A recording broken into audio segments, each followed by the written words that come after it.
Hey guys. Hey. So welcome back to our Meet the Designers series. Today, obviously, we are not featuring a board game, but we're featuring the one and only Lootaku and the one and only Mr. Alvin Wong. So thank you for being here. No problem. For those of us who have not, unfortunately, and shamefully, been following our Lootaku series, can you describe sort of in a nutshell what Lootaku is? Sure. Lootaku is a subscription box service for anime lovers, mainly anime lovers, but it's also for just geeks in general. It's a monthly subscription service, so you can subscribe for 1, 3, or 6 months, and we ship you one of these boxes every single month with 4 to 6 items based on a theme. Cool. Yeah. So obviously, I think even around the world, there are other sort of collectible subscription box services. How would you differentiate yourselves, or what things are you doing differently? Yeah. So subscription boxes, there's a lot. The market is actually very saturated. Anime boxes, there are quite a lot as well. What differentiates us from our competitors is that ours is more premium box. You'll find that our prices are higher than almost, I think, all of our competitors. But because of that, we are able to give you guys higher quality items, bigger figures like this. You'll never see this in another box. Also, because we're based in Hong Kong, we're able to source these figures easier, cheaper, and faster. So these figures, this one right now is currently on pre-order in the States. They'll probably get it 6 months later, so you're getting this now. Nice. Actually, before we even get into the meat of things, mentioning about sort of you being based in Hong Kong. Hong Kong obviously has a very rich tradition in toys and toy making in general. So I mean, obviously this is a lot of the items that you source are from Banpresto and from Japan and all that stuff. Do you find it to be a lot easier or a lot more exciting to be based here, where you have so much access to the factories and the manufacturers and all the exciting stuff happening in this scene? Definitely. Not so much the factories. I mean, even if you're based somewhere else, you still have access to the factories. True. It's exciting because there are a lot of things released in Asia that they don't get released in the States. Or because they're released here, we don't have to pay import fees and shipping fees. So we're able to source these for a lot cheaper price. So we are able to give you these collectibles and items inside the box that otherwise we wouldn't be able to if we're based somewhere else. Nice, cool. So actually, going back to the origin story. I mean, we mentioned we've been doing this for 2 years now. How did you get started with this idea? So I got started because I was actually a subscriber to a different subscription box before this, and basically I was just disappointed. I was hoping to be excited every month, excited for the items that I receive from the themes, but because I live here, I know what items are out there, and I was just disappointed why there aren't more of that stuff inside these boxes. So I just decided to create my own, basically. Nice. Yeah. Cool. So going from scratch into building something that has many thousands of subscribers every month. That's been as we've been part of sort of seeing this grow. I mean, the first box that we did an unboxing for, I think, was December 2015, right? Yeah, and then that at the time the volume for each box was relatively low. It's been a pretty interesting journey. But I think I remember one of the first boxes that we did was the Star Wars one. The December one was the Star Wars one. Right. Because that coincided with what was the name of that movie? Not The Last Jedi. The Force Awakens, right? And then afterwards there was a G.I. Joe after that. And so you mentioned at the beginning that there's a lot focus on animes and stuff like that. But then there are these blockbuster movies, you've done Marvel themes and stuff like that. How do you what is the thought process without sharing your trade secret and stuff behind picking the themes and picking the ideas behind each box? Right. So we don't want to. When I started, I never wanted to do a pure anime box because I know that wouldn't work.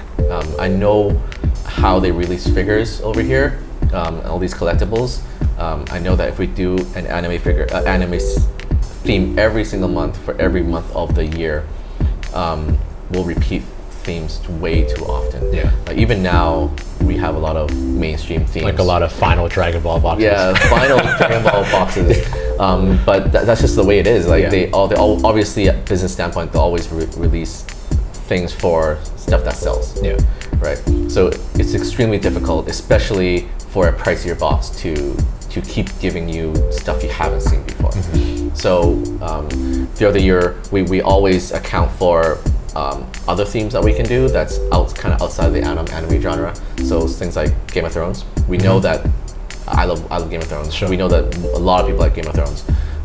So we account for when that comes out, and then we see if there's anything being released way beforehand for those things. Okay. And then for blockbuster movies as well, like Marvel, Star Wars, etc. Yeah. Yeah. So a lot of it is like keeping tabs on not just like the movies or the series that are popular or coming out. It's the supply side, like in terms of the collectibles too. Yeah, because for us, it's actually quite difficult because it's not like we're sourcing cheap items. If we're sourcing like cheap items, like Funko Pops, I would say, even though it's a pretty decent sized kind of vinyl figure, it's a cheap item because they're hugely mass produced. Yeah. If I want 10,000 next week, I can get 10,000 next week. Okay. Right. But these ones, Presto ones, they don't get re-released. We have to pre-order months in advance. Yeah. So we actually have to do a lot of planning. Nothing's really on a whim. Yeah. Yeah. So that part is quite difficult for us. So there's a lot of like relationship building too with like the guys at like Ben Presto and.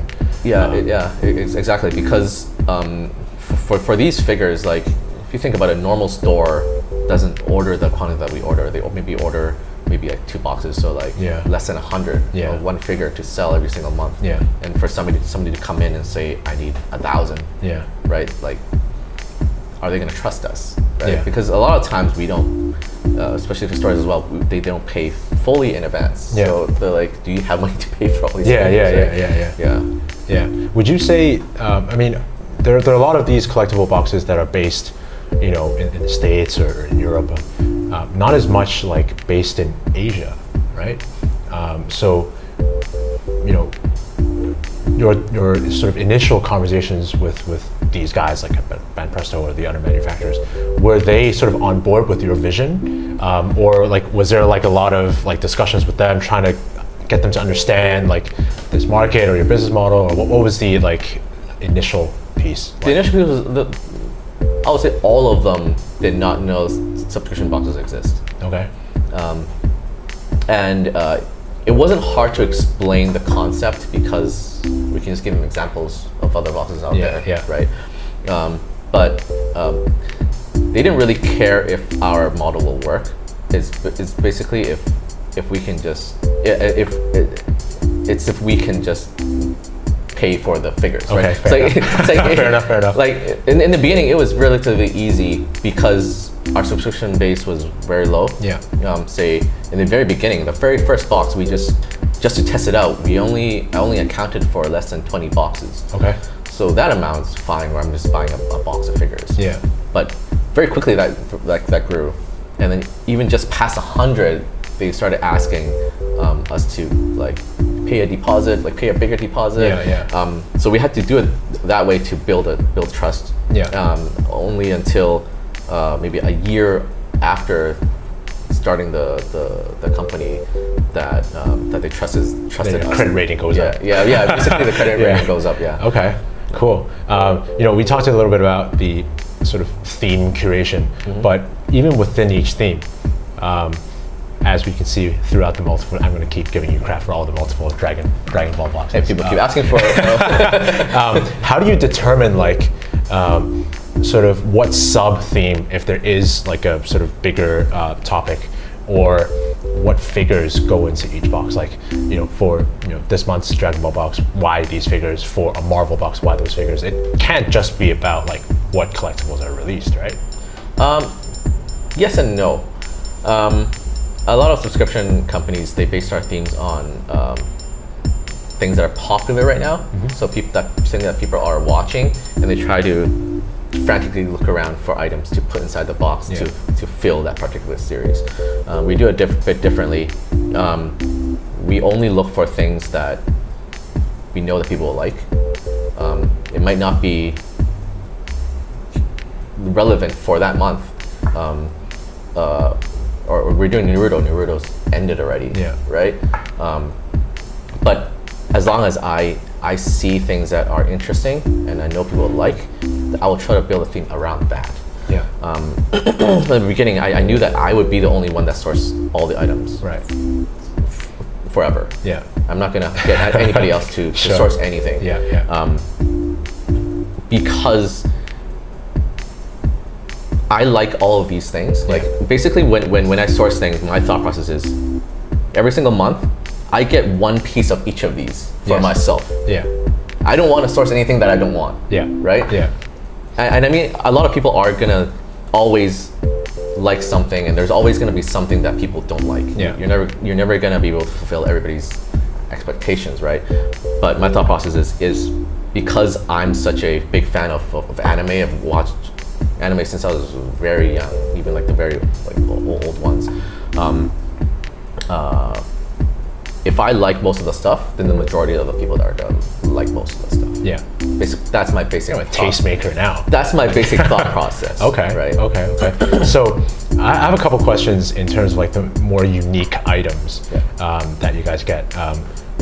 Don't have it in front of here, but one thing that really jumps out to mind is like super left field, like the light boxes.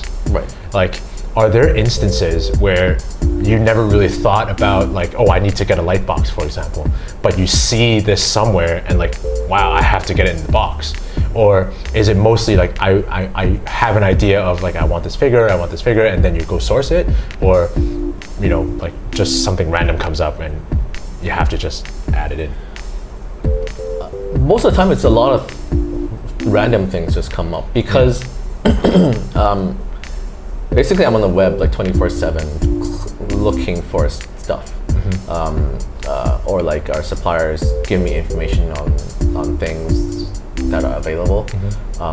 Because we plan our theme so much in advance, due to us having to order Fanpresto figures and stuff, we need to plan way in advance what other items are going to be inside the box. So we give these themes to a lot of our suppliers in advance, asking them to give us any info if they find anything that are or will be released. The insider's track, right? Or if you were available to get like the light box. And we plan that way. I see. Okay. I'm looking at this sword here. One of the things that we've learned from doing a lot of these unboxing videos is the cool little tricks that like Alvin and like the industry makes, like tweaks that they make to like that we probably don't really recognize because they all happen behind the scenes. And an example here is the sword. You might have caught this in a previous video before, but this becomes a keychain, right? Because there is this little tag, and that allows it to get past like customs. Is that right? I wouldn't say it's a little trick. Okay. It's a little legality thing. Okay, fair enough.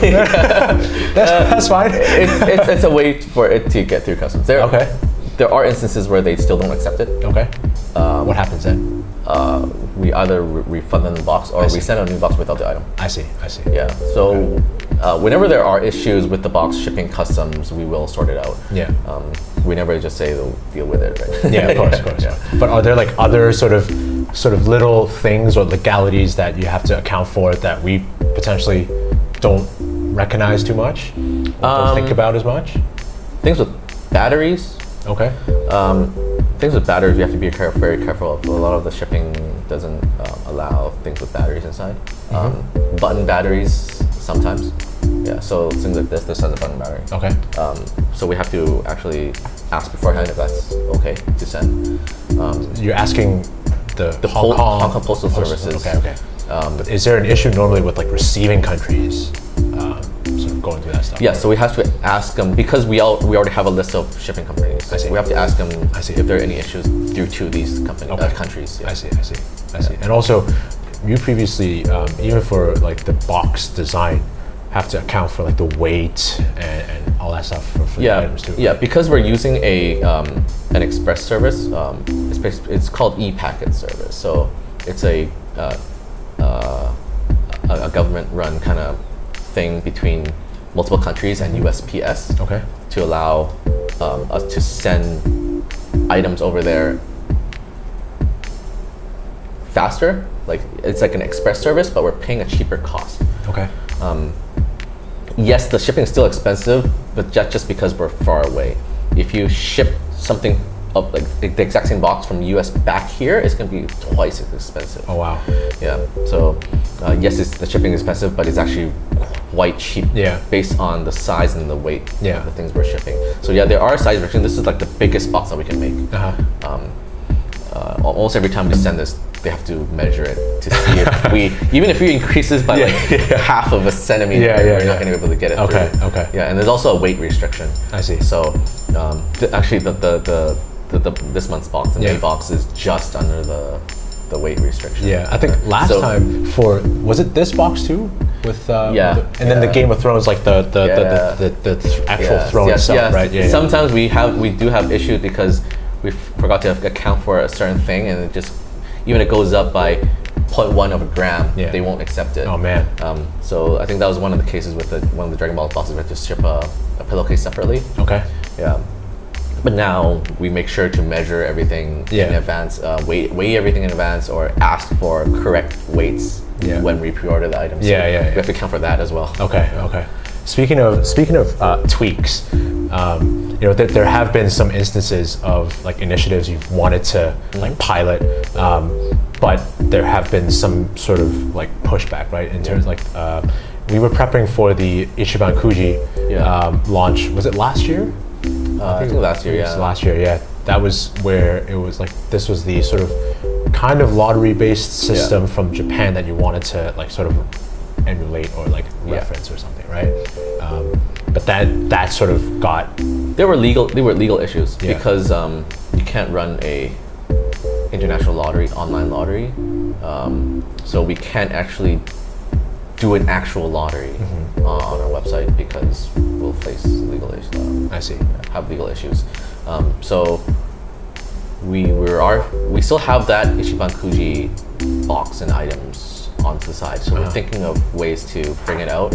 We did do a one-piece Ichiban Kuji. We just kind of dissected all the components of the whole set and then kind of sold it off separately. Okay. We might still do that, or we might think of some more interesting way to do it. Yeah. Okay. Well, to close off, I have a couple of like quick-fire questions for you. So, what is your personal favorite anime series? You have to pick one. Dragon Ball. Okay. I'm sorry. It's Dragon Ball. All right. What is a series that you love but haven't been able to compile items for a box? I would say Evangelion, but then that we were able to. So that's not an adequate answer. Any of the old series. Oh, Saint Seiya. Okay. Saint Seiya and Captain Tsubasa. We're never gonna we're never gonna be able to source stuff for those two. Okay. Yeah. What is the most requested theme that you haven't been able to do for a box? That would be either My Hero Academia. Okay. Or a lot of the old series again, like Cowboy Bebop, Trigun. Yeah. A lot of those old series. A lot of people love old series. I would love to see a Cowboy Bebop box. A lot of people want us to do a box on old series. Yeah. But obviously it's extremely difficult because nothing gets released from those anymore. Yeah. The new generation doesn't even know those series anymore. Yeah. Okay. Your favorite box that you've ever put together? Favorite box? I would have to say the first Game of Thrones box. Not the one with the not the throne. The very first one. If you remember, we put a personalized letter inside, and then the doorstop. The doorstop. Mainly because of the doorstop. When that episode came out, everybody got really shocked because of that episode. And we were able to make that, find somebody to make that, and then push it out. Plus the hold our figure. 2 weeks after the episode aired. I think that was amazing. So that's definitely my favorite box. Okay. Okay. So last question for you. You mentioned at the beginning you did like a test run with like 20 odd boxes. Now you're at we're just over 1,000. Okay. Yeah. So is your next steps, right? Your vision, is that to continue growing the subscriber base, or like do you have other like new projects or new directions for Lootaku, or what's the future like? Well, we definitely always want to grow the subscriber base, and a lot of people might be surprised at our low subscriber base compared to other boxes. But that's mainly because we have to be very careful with the numbers. We actually mentioned this on our Facebook page before, maybe like a year or so back. It's mainly because we order so many of these figures, and it's really hard to confirm that we will actually receive the quantity that we want for these figures, and because we plan our buying policies months in advance. If they cut one of our orders from like say 3,000 to 2,000, then we have 1,000 boxes without a figure. And one incident like that is going to kill us. So we have to be very careful. Okay. There are other things that we want to do, but right now we just want to focus on the box. That's classified information. It's classified information. We want to focus on the box, focus on making our shipping processes more streamlined, making the website better, and then we are doing more exclusives for the box. Cool. All right, well, this has been a pleasure. And every month this is still a lot of fun for us to do these unboxings. So we're looking forward to seeing what comes next. Good to see that next Dragon Ball box is not out until like later this year. So at least we'll have a little break. But thank you for watching, and stay up to date on all the Lootaku stuff. So see you guys. Bye.